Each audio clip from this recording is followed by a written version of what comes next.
السلام عليكم ورحمة الله وبركاته. ازيكم عاملين ايه؟ يا رب تكونوا بخير. فيمينيستاتي الحلوين وسيداتي انساتي ومش سادتي ladies and gentlewomen وجو اواي يا من.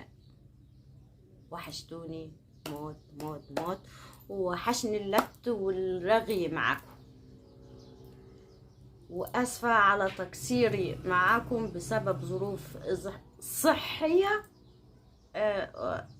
لكن الحمد لله ان احنا يعني كما قال الاستاذ العلامة الجهبذ حمو بك، وهوبا رجعنا ليكم هنعلم تاني فيكم. خلينا نبدأ. حابة الأول أرحب بكل فيمنستاتي اللي معايا من البداية واللي جوم جداد واللي لسه هيجوا، وأقول لهم يا هلا والله وغلا، شرفتوني ونورتوني وكترتوني، وربنا يديمكم عليا نعمة ويحفظها من الزوال. والكل فيمنستاية هنبدأ من البداية ومن أول الحكاية. بقول شعر ما أحلاني كده، كفاية. خلينا ندخل في الموضوع. شوفي يا ست الكل، لو انتي جوزك او عايشة مع كائن بائس كل ساعة بحال، مش فاهمة اي حاجة من اللي بيعملها ومش فاهمة تصرفاته، وعلى سبيل المثال يعني يقول كلمة ويرجع فيها كل ساعة برأي، ممكن ينكر الكلام اللي هو قاله اصلا، وتلاقيه دايما بيحقر منك، دايما بيهينك، دايما بيذلك. انت تخنتي، انت رفعتي، انت طولتي، انت كزرتي زي ما قلنا قبل كده. فللأسف مع شديد الأسف والألم فانت عايشة مع كائن بائس زومبي دراكولا مصاص للطاقة والدماء. الكائن ده اتولد إنسان أو بني آدم، بس مع الوقت وبفعل عوامل التعرية اللي هي المفروض أصلا تكون تربية، تحول إلى كائن بائس زومبي عديم إحساس ومشاعر، ودراكولا مصاص للطاقة والدماء والصحة والروح والكل حاجة حلوة في الحياة. الكائن ده كل ساعة زي ما قلنا بحال، تلاقيه أو كان قبل الجواز، أو سواء كان قبل الجواز أو بعد الجواز على طول كده تلاقيه كان كما قال عمرو دياب زي الملايكة ما تشوفها ورداية تحلم تقطفها.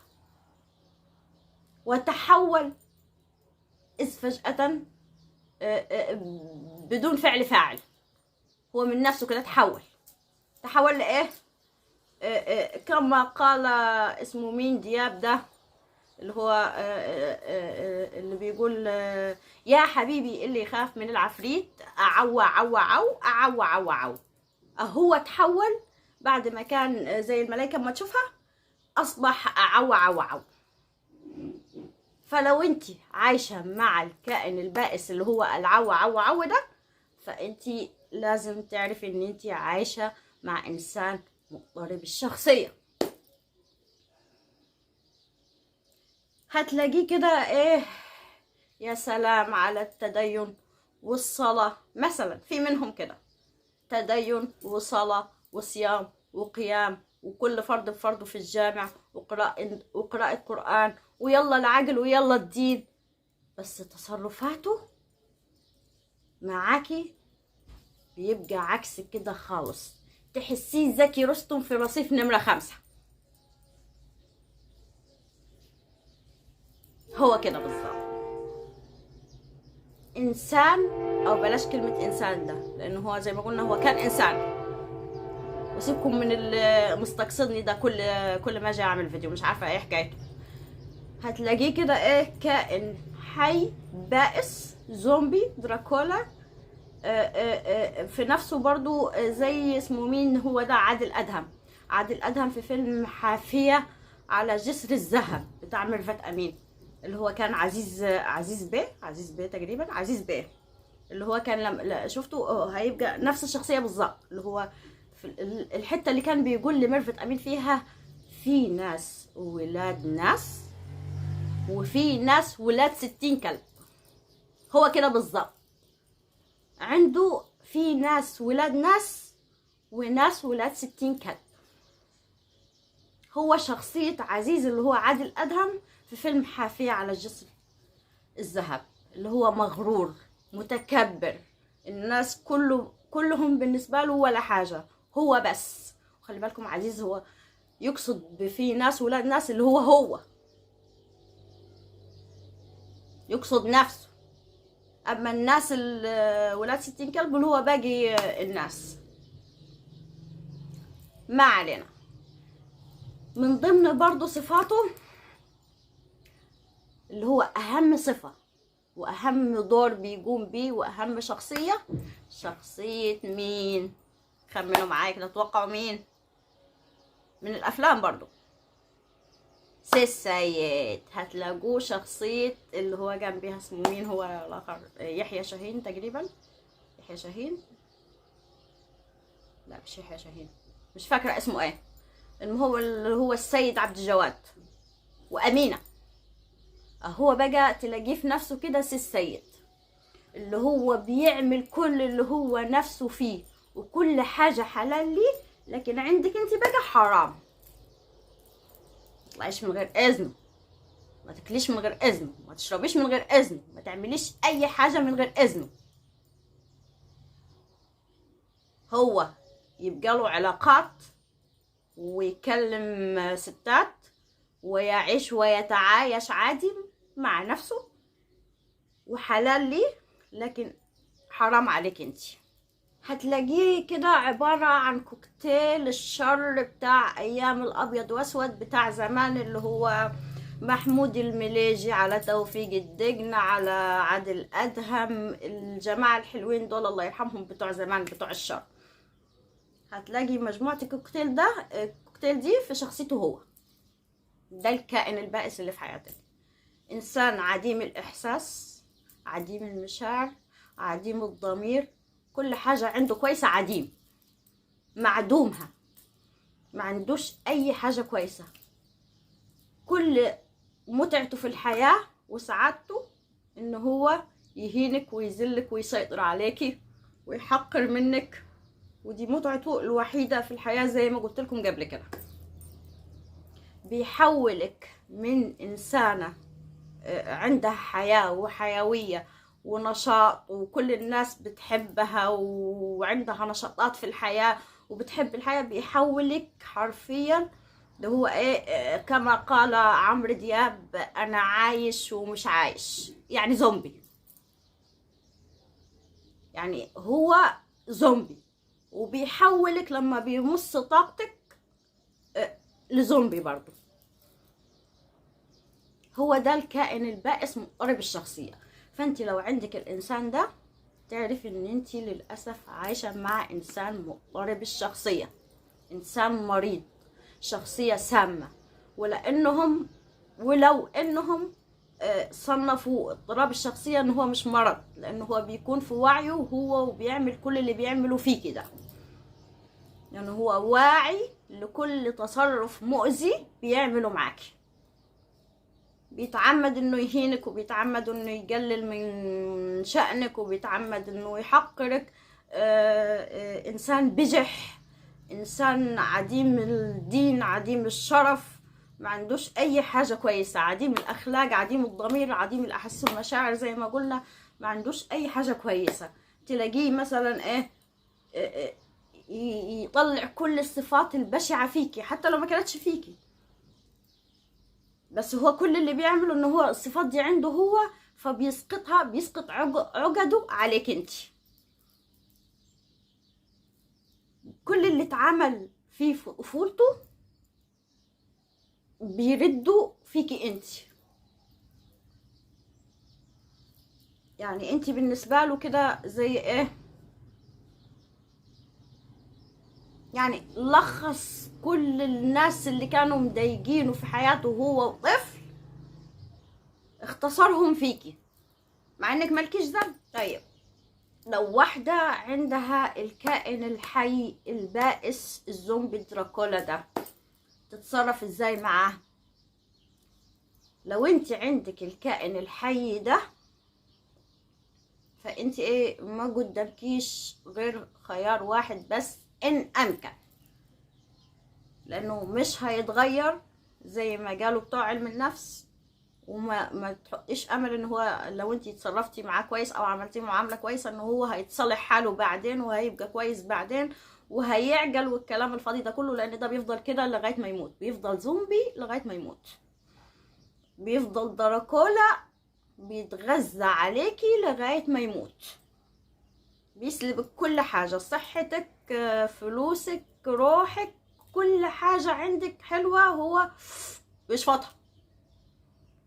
فأي واحدة عندها إمكانية إن هي تسيب البائس ده، فوي تاخد ديلها في سنانها ويفكيك. run away، زي اللي run away ده من هنا دلوقتي اللي انتوا سمعتوه. خدي ديلك في سنانك ووي، وما تبصيش وراكي تاني مهما عمل، لانه هيعمل المستحيل علشان يحطك تحت رجليه تاني. بالنسبة بقى للي هي ما عندهاش المقدرة انها توي او المضطرة ان هي تعيش مع هذا البائس الزومبي لأي سبب من الأسباب، مجبرة انها تكمل حياتها معاه، دي بقى وظيفتي انا. سيبولي انا الطلعة دي، I like it. ده اللي انا بقوله لكم في القناة، ازاي تعرفي تتعايشي وتاخدي حقوقك من هذا القرعن بطريقة مختلفة. يعني نحن نختلف عن الآخرون خالص. يعني اللي أنا بقوله لك هنا مش هتلاقيه في أي حتة تانية بفضل الله. يعني عمرك ما هتلاقي حد بيعلمك ازاي تتآمري على كائن بائس زي ده عشان تاخدي حقك منه. واللي ما شافتش الفيديوهات القديمة ترجع تشوفها، واللي شافت الفيديوهات القديمة تستنى اللي جاي، اللي جاي أقوى. بالنسبة للي بتكتب لي تعليقات بقى أو اللي بيكتب لي أي كان، سواء راجل أو ست، أي حد بيكتب لي كومنت الأول، يعني أنت لو راجل فسعادتك القناة دي مش ليك والفيديو ده مش ليك، فيا ريت تروح تشوف لك حد كده تبعك تتفرج عليه، أو تروح تقعد على القهوة. تروح تقعد على القهوة،